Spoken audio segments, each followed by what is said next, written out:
Good evening, everyone. Hope you're having a wonderful night. I was just reading an article and I thought I would go over that with you guys, but first I wanted to talk a bit about this woman. So who's familiar with Marjorie Taylor Greene? She also goes by her initials MTG. So she is a far right, real far to the right. She's a conspiracy theorist. She's a far-right conspiracy theorist. And she was a member of the Republican Party. And she's a strong supporter for Donald Trump. So she is thinking of running for office, either for presidency or vice president, which would be quite interesting. Not the fact that she's a woman, but just because of what she supports. So, again, she promoted the right wing and the white wing, because also she was the white supremacist and the anti-Semitic conspiracy theories are ones that she I don't know, never mind. I'll just, so some of the things that she actually follows and believes in were the white genocide conspiracy theory, QAnon, Pizzagate, the 9/11 attacks, a lot of stuff. Some of it I'm in agreement with, some of it I'm not, but that's neither here nor there, because my opinion and my knowledge is just to my degree of awakening. Everybody has their own level of knowledge, I guess. Yeah, you could tell I don't know what to say in this video because I just keep saying and shaking my head, because sometimes that's all you can do. But nonetheless, let's read the article.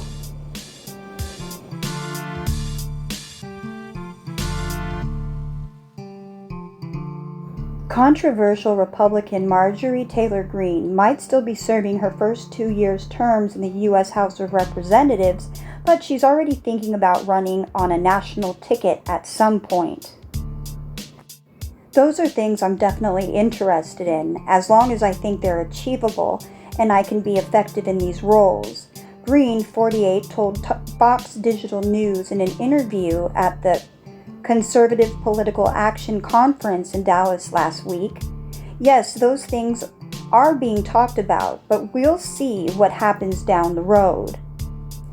Even with her interests, though, it's unclear how well Greene, who was sworn in the last year and immediately mired in controversy, would do in a general election outside her reliable red Georgia district.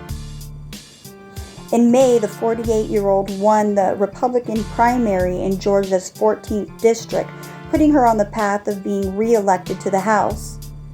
In her victory speech, she called for the impeachment of President Joe Biden and voiced her continued opposition to mask and vaccine mandates. I stuttered because I debated if I should say the words or not. That's terrible that YouTube has us on such censorship that just reading an article makes you stutter.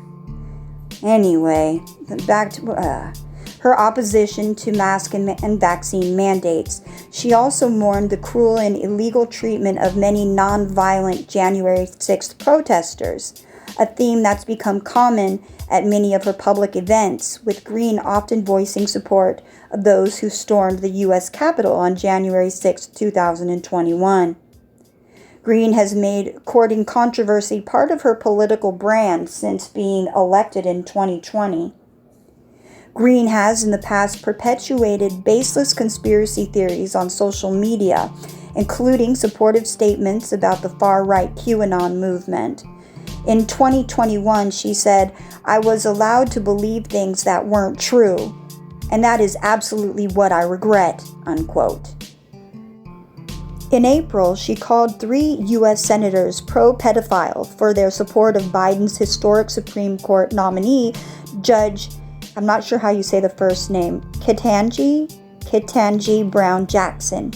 Greene has also previously engaged in a day-long feud with Jimmy Kimmel after he made a joke about her on his talk show, amassed large fines for not wearing a face mask on the floor of the House of Representatives, and in February 2021 was stripped of her committee assignments for her past support of conspiracy theories, violent rhetoric, and other controversial behavior. As one of Donald Trump's most loyal allies in Congress, Greene represents a new far-right wing for the Republican Party, one that often engages in headline-generating antics and embraces extremist and controversial views, opting to firmly stand behind the former president and denounce any lawmakers who don't.